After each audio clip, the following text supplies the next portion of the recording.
안녕하십니까. 둔산동 Q&A 공부방 동아입니다. 가끔가다 이렇게 시 올리고 해석 좀 해달라고 이렇게 하는 경우가 생겨서 근데 이제 읽어보고 싶을 때 가끔가다 합니다. 근데 이제 질문 마감률하고 채택률 좀 신경 안 쓰시면 사람들 점점 답변 안 해줄 거라는 거 미리 말씀드립니다. 그러니까 내용이 중요한 게 아니라 이게 중요합니다. 이렇게 마감률, 채택률, 책임감. 그래서 진지하게 질문했는가. 자, 그런데 요 시도 안 써놓고 질문하는 사람들이 있어요. 그 시 써놓으셔야죠. 자, 그래서 고적한 날 해서 자, 읽어보세요. 시작. 고적한 날 김소월. 오케이. 당신님의 편지를 받은 그날로 서러운 풍설이 돌았습니다. 물을 던져달라고 하신 그 뜻은 언제나 꿈꾸며 생각하라는 그 말씀인 줄 압니다. 흘려 쓰진 글씨나와 언문 글자로 눈물이라고 적어 보내셨지요. 물에 던져달라고 하신 그 뜻은 뜨거운 눈물 방울방울 흘리며 마음 곱게 읽어달라는 말씀이지요. 이렇게 읽으셨는데 띄어쓰는 거는 많았어요. 고적한 날, 고적한 날. 그러니까 감정 안 실어도 그 단어를 정확하게 읽으면 감정이 실립니다. 저절로. 고적한 날, 고적한 날 이렇게 띄는 게 나겠죠. 고적한 날 하는 것보다 고적한 날. 고적한 날. 하나, 둘, 셋. 됐죠? 네. 김소월. 하나, 둘. 당신님이에요. 당신에다가 님. 당신이가 아니라 당신님의 편지를 받은 그날로 서러운 풍설이 돌았습니다. 그죠? 그러니까 읽어주면 이 김소월은 이렇게 삼음보라고 그랬어요. 읽을 때. 당신님의 편지를 이게 하나죠. 네. 받은 그날로 서러운 풍설이 돌았습니다. 그죠? 자, 그러면 받은 그날을 따로 해야죠. 네. 근데 서러운 풍설이 하면 안 되죠. 이게 연결되니까. 서러운 풍설이 돌았습니다. 너무 크게 많이 뜨면 안 되죠. 네. 근데 여기는 두당 받은 그날로 이렇게 써도 되겠죠. 그렇죠. 서러운 풍설이 돌았습니다. 물에 던져달라고 이거는 한 건이지. 그 사람이 한 거니까. 네. 물에 던져달라고 하신 그 뜻은 하고 좀 멈춰야죠. 왜? 그 뜻을 생각해보게. 언제나 꿈꾸며 생각하라는 그 말씀인 줄 압니다. 자, 흘려 쓰신 글씨나마 언문 글자로 눈물이라고 적어 보내셨지요. 그러면 눈물이라고 적어 보내셨지요. 자, 물에 던져달라고 하신 그 뜻은 멈추고 뜨거운 눈물 방울방울 흘리며 마음 곱게 읽어달라는 말씀이지. 자, 네. 근데 자, 그럼 고적한 날이 무슨 뜻이에요? 슬픈 날? 고요하고 적막하다. 왜 고요하고 적막해요? 왜죠? 지금 슬프죠? 네. 컥컥컥컥 울 것 같죠? 네. 거의. 네. 그런데 슬픔을 참아내죠? 네. 참아내서 고요하고 적막하죠? 네. 더 슬프죠?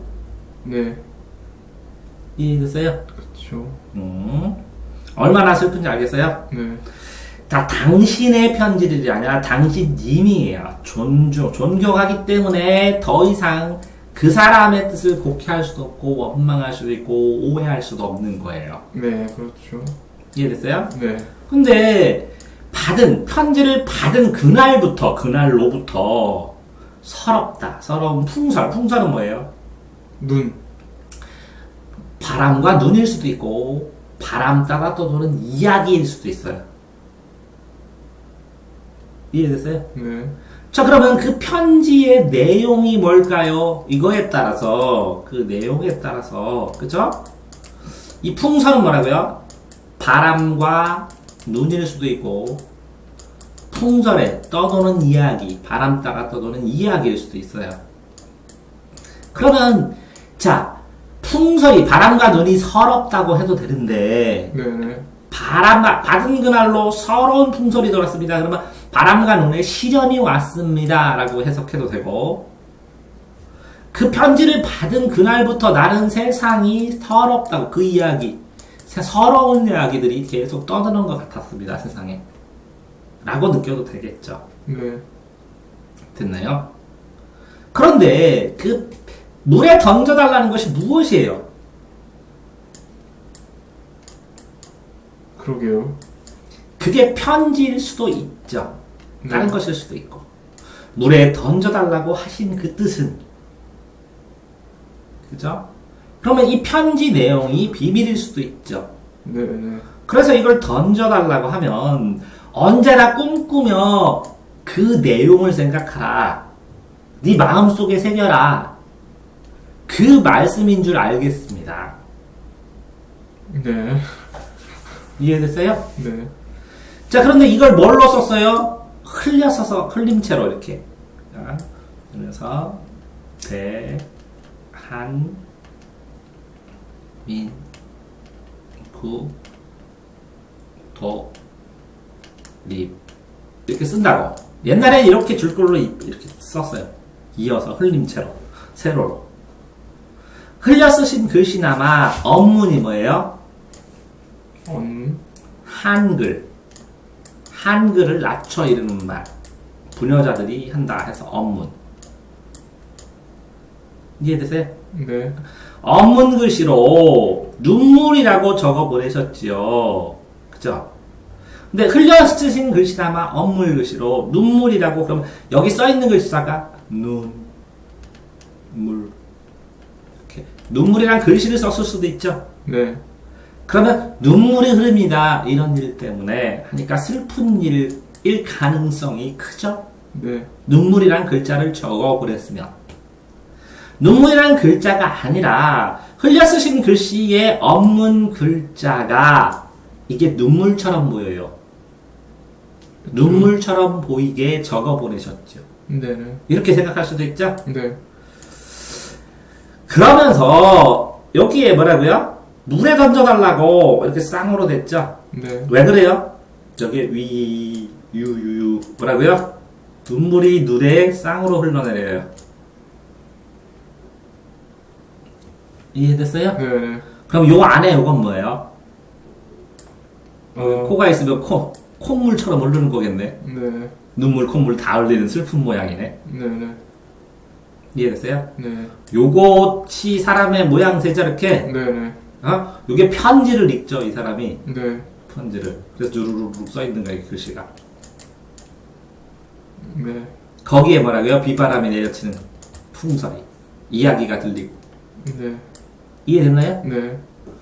그런 식으로 되면서 불에 던져달라고 하신 그 의미는 뜨거운 눈물을 방울방울 한 방울 한 방울 뚝뚝 흘리며 마음 곱게 그러니까 뜨거운 충정으로 뜨거운 마음으로 마음 곱게 읽어서 마음속 깊이 새겨라 라는 것이죠. 네.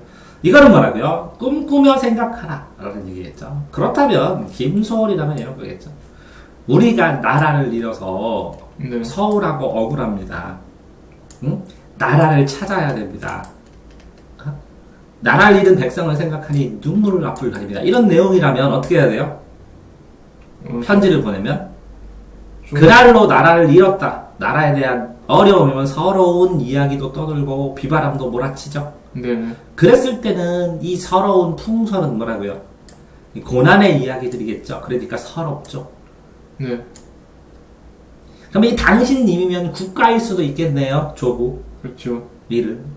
그러니까 물에 던져라 라고 하면 눈물 속에서 생각해라. 눈물 속에 던져라. 라고도 되겠네요. 슬픔 속에서 그러면서 독립을 꿈꾸며 생각해라. 눈물 방울방울을 흘리면서 뜨거운 눈물, 나라를 생각하는 마음, 마음에 곱게 담으면서 읽어라 라는 얘기겠네요. 네. 그거를 뭘로 담았어요? 언문 글씨로 써졌는데 여기에 눈물이라는 글씨가 써있던 이게 눈물처럼 흘러내리던 상관이 없겠네요. 그쵸. 이해됐나요? 네. 자, 이렇게 되니까 얼마나 고적한 날이에요. 고요하고 적막하지만 고요하고 적막할수록 뭐가 커지는 날이에요? 슬픔이 커지는 날이라고. 이해됐어요? 네. 그러면 왜 뜨거운지 알겠죠? 네. 이 눈물도 알겠고 꿈꾸며 생각하는 게 뭔지도 알겠죠? 네. 그래서 고적한 날이었습니다.